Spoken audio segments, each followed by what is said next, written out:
Туракчай каналы бүгін 6-июнь 2026 жыл. Бүгін сіздерге Гелогородоктон маршруттық каттамдарга мына Табаев көчөдө ошондой эле 40 мектеп, балабакча, базарчиктерге жакын жерге ачкан мына ушул 4 кабатты мала семейкадан туугандар. Бул мала семейка 3-чү кабаттан сатылуучу 2 бөлмөлүү шарттарда сонун болгон мала семейка тууралуу маалымат бермекчибиз.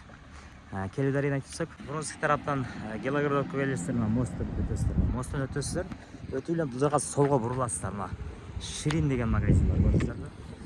Оңго же туруда кетпейсиздер. Бул жака бурулуп туруп, туру жүрө бергенсиздер. Азыркы учурда мына Атабаев көчө реконструкция болуп жатат. Ушул жактан бир 300 метрдей жүрөсүздөр. Оң тарапта жайгашкан. Сиздерге сунуштап жаткан ушул мала семейка десек дагы болот. 2 бөлмөлүү квартира десек дагы болот. Ушул силер сунуштаган квартира кирип келдик. Киргениңиздер эле ауру аябай жакшы, ремонттору жакшы. Мына потолокторунан баштай турган болсок, баары алмашылган, обойлорго чейин, моюш обойлорго чейин. Кире беришинде аябай кенен. Булар кире бериште туугандар удобствону жасап койгон. Мына көрдүңүздөрбү? Бул жагын ашкана кылып алышкан, стиральный машина, плиталары жайгашкан бул жакта. Спальный зал, бул жагда жуунуп таранчу бөлмө. Ошондой эле бул жердин удобствосу жакшы, чөнтөккө дагы жакшы туугандар. 2 бөлмө азыр квартира ала албай атасыңар. Булардын баасы дагы арзан. Немеге дагы жакын? 40 мектепке, маршруттук каттамдарга, сода борборлорго, магазиндерге баарына жакын. Ваннасы. Таза суусу чыгат, ысык суусу чыгат. Бул жакта болсо канализация, унитаздары коюлган. Келип жаккан болсо сүйлөшүп бересиздер туугандар.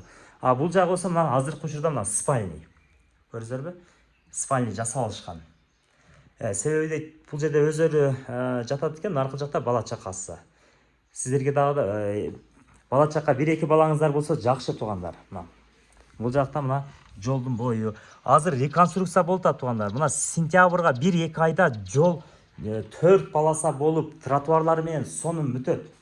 Анан да эске алыңыздар, ошондо автоунаада туугандар тез эле жетип каласыздар.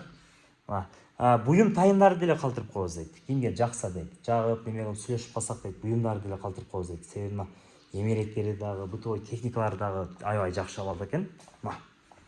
Азыр залы чоңдугун көрүңүздөрбү? Ремонттору да свежий. Үйдө келген болсоңуздар жактырасыздар туугандар. Келип көрө бересиздер. Телефондо маселе чечилбейт туугандар, иш бүтпөйт.